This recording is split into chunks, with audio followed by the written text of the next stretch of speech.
Bismillah, Assalamualaikum warahmatullahi wabarakatuh.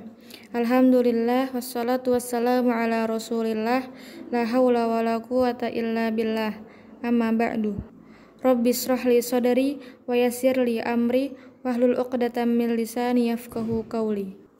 Puji dan syukur kehadirat Allah Subhanahu wa Ta'ala atas rahmat dan karunia-Nya yang telah diberikan kepada kita semua berupa nikmat sehat, nikmat lisan maupun iman. Salawat dan salam semoga selalu tercurahkan kepada Nabi kita Muhammad Sallallahu Alaihi Wasallam beserta keluarga, para sahabat dan seluruh pengikut beliau sampai akhir hari kiamat. Kami dari kelompok 11 dengan judul Undang-Undang Dasar 1945 yang beranggotakan Habibah Al-Azkiyah, Syarifah Maulida dan Sabrina Rufaidah, yang insya Allah akan mempresentasikan hasil kerja kelompok kami.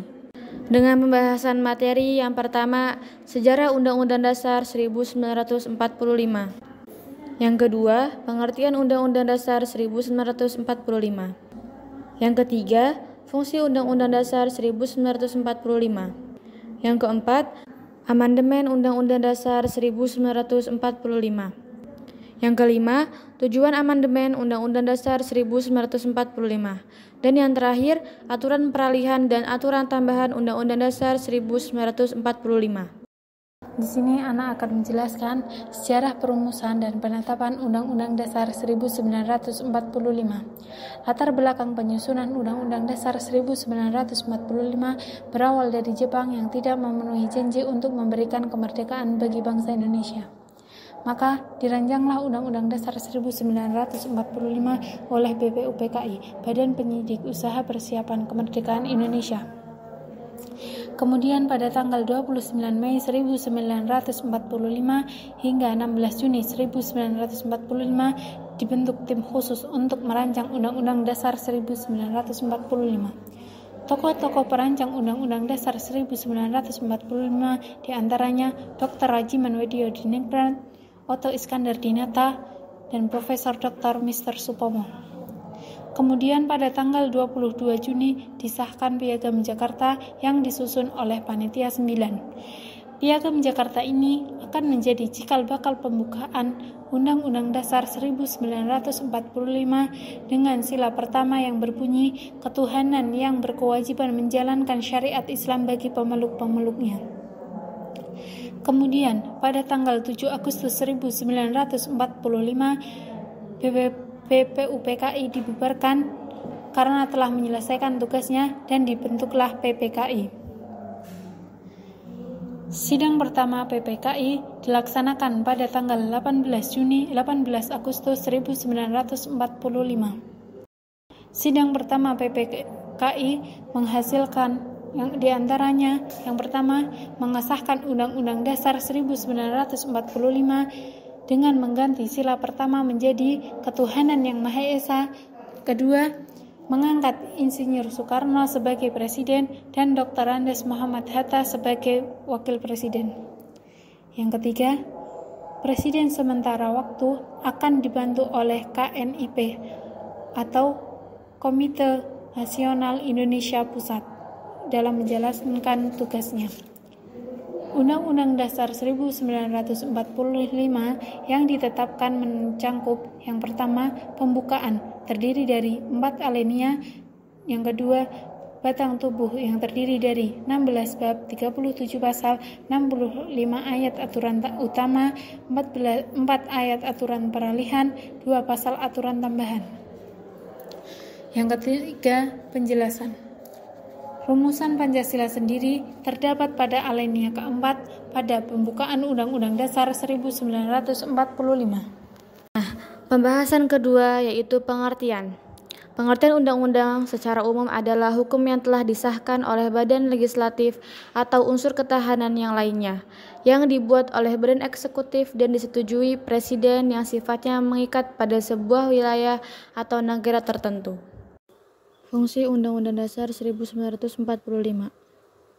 Undang-Undang Dasar 1945 merupakan hukum dasar yang tertulis dan menjadi sumber hukum di Republik Indonesia. Artinya, ia menempati kedudukan tertinggi dalam sistem hukum Republik Indonesia. Karena itu, setiap peraturan yang berkedudukan di bawah Undang-Undang Dasar harus bersumber dan berlandaskan pada Undang-Undang Dasar 1945.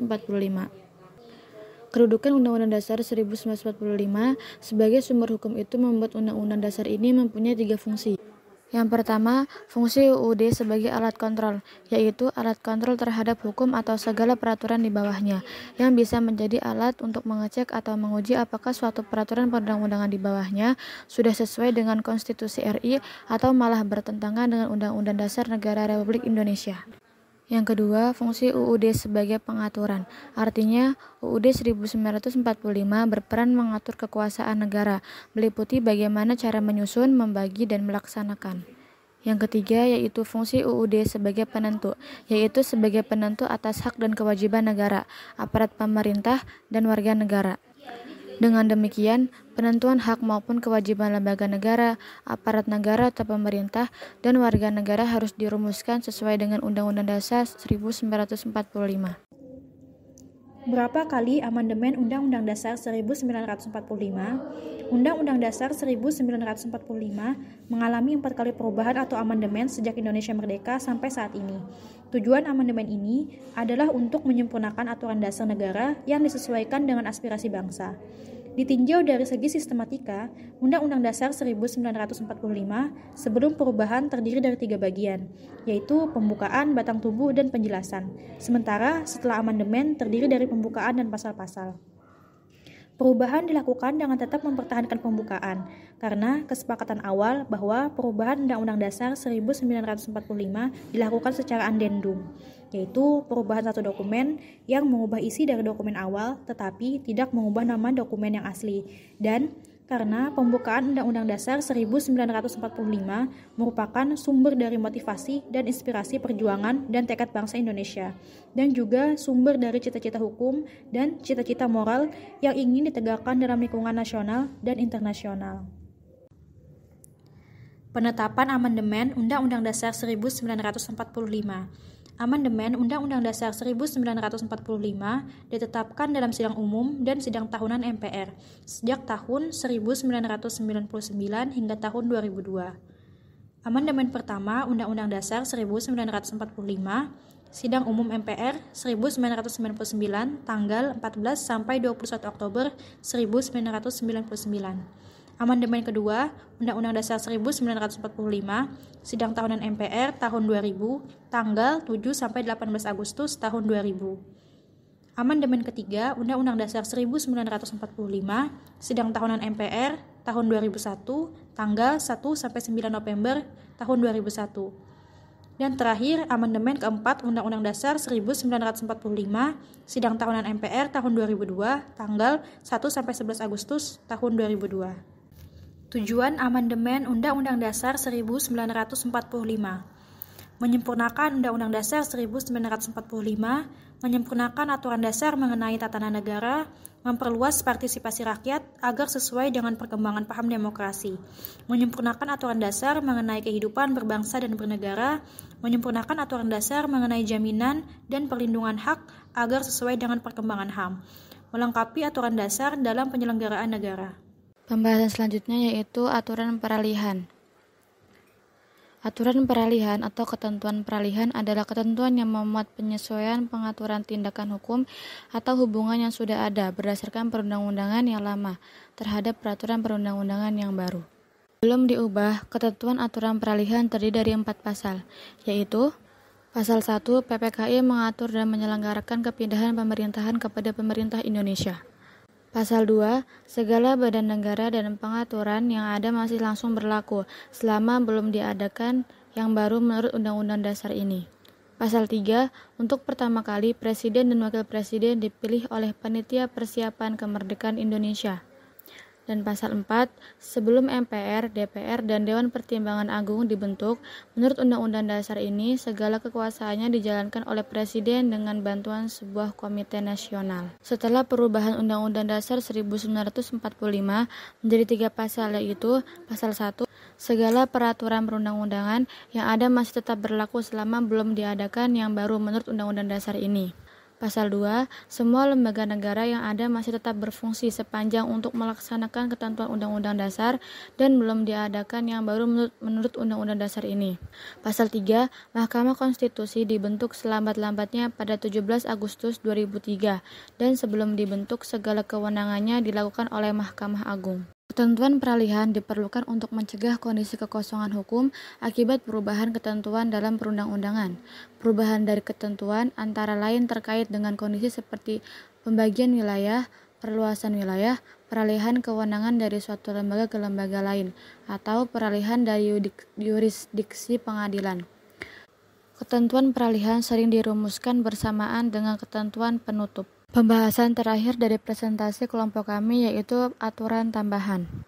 Sebelum diubah, ketentuan mengenai aturan tambahan terdiri atas 2 ayat, yaitu ayat 1 dan ayat 2, yang berbunyi, Ayat 1. Dalam 6 bulan sesudah akhirnya peperangan Asia Timur Raya, Presiden Indonesia mengatur dan menyelenggarakan segala hal yang ditetapkan dalam Undang-Undang Dasar. Ayat 2. Dalam 6 bulan sesudah MPR dibentuk, majelis ini bersidang untuk menetapkan Undang-Undang Dasar. Setelah perubahan Undang-Undang Dasar tahun 1945, ketentuan tambahan menjadi 2 pasal, yaitu Pasal 1 dan Pasal 2 yang berbunyi, Pasal 1, MPR ditugasi untuk melakukan peninjauan terhadap materi dan status hukum ketetapan MPR sementara, dan ketetapan MPR untuk diambil putusan pada sidang Majelis Permusyawaratan Rakyat pada tahun 2003.